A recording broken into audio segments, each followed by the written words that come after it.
We already talked a And little and bit I more. Yeah, sure, sure. please.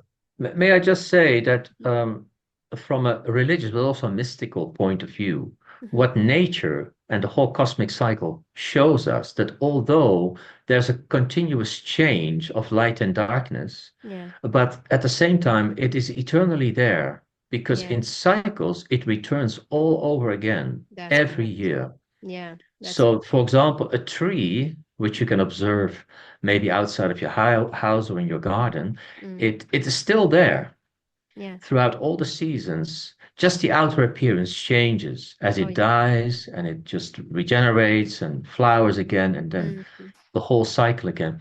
And that you can also use as a metaphor for what happens on the inside spiritually. Oh yes, yes, yes, yes, definitely. And And I think a very important thing is they're talking about the Christ light, which is the immanence of Mm, God. hmm. So it's a light which is actually never born and shall never die. That is not the same light that comes and goes. It is something that remains, that Mm, sustains hmm. ever. Yeah. Um, and it is basically the spiritual consciousness that observes the cycle itself, but doesn't come and go. Hmm. Now, this, of course, is a very important point to make because for some people who interpret the Christ light, the consciousness, as something that comes and goes, Mm, is being born and dies every year, hmm. we're not talking per se about the eternal light within the human soul. Oh yes, there's a difference. We're talking about our experience of the light through the cycles of time Ah, and space, you see? okay. That makes more And sense. Hmm. yeah. Okay. I just wanted to highlight this. No, that's I brilliant hope our because viewers know what I'm talking about. Mhm. yeah, because Yeah, actually that will bring me to my next question related to this slide about the winter solstice as a cosmic turning point. yeah. Why has the return of the light been such a powerful symbol for survival, hope, and continuity for all of this? Because this is pre-Christian, as we already said. This comes Mm. from many different Yeah, traditions.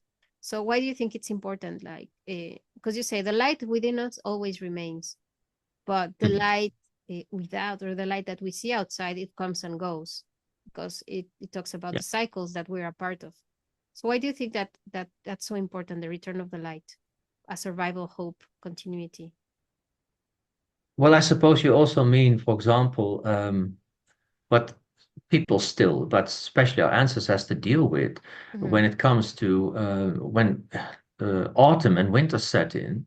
Hmm. This is a very difficult time of the year, especially when you need to survive concerning shelter, warmth, of course, the growth of crops and the land and everything, your cattle, if you have it in ancient days. Yeah. Um, so we have more comfort these days in our modern society.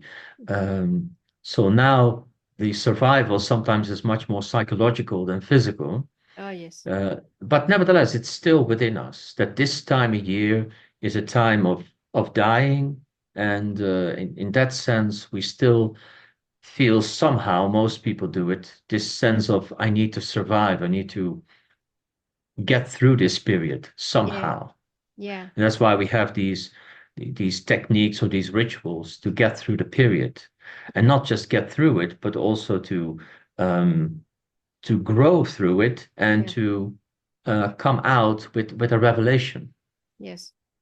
with a heightened sensitivity and consciousness Yes. towards a new season, towards A, the new light.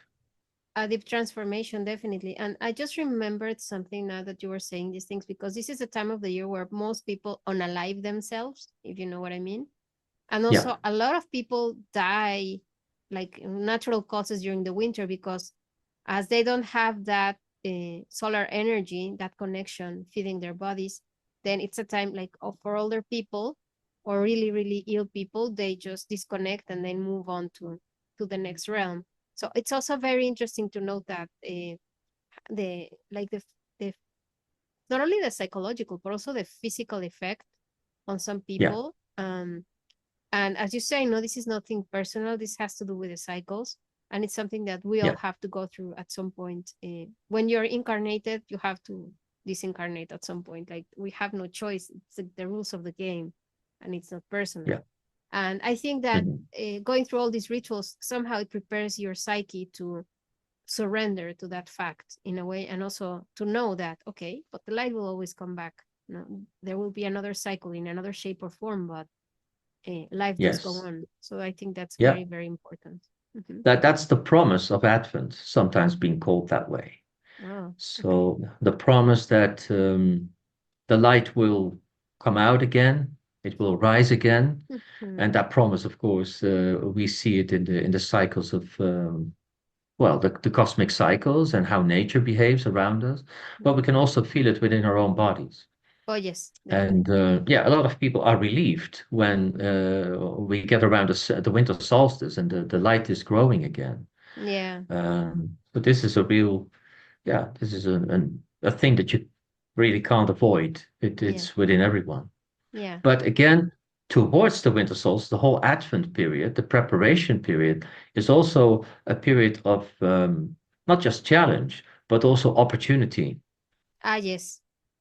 So to see through that time, yeah, what is really lying within the stillness, because what they say in darkness and stillness, there lies the wisdom.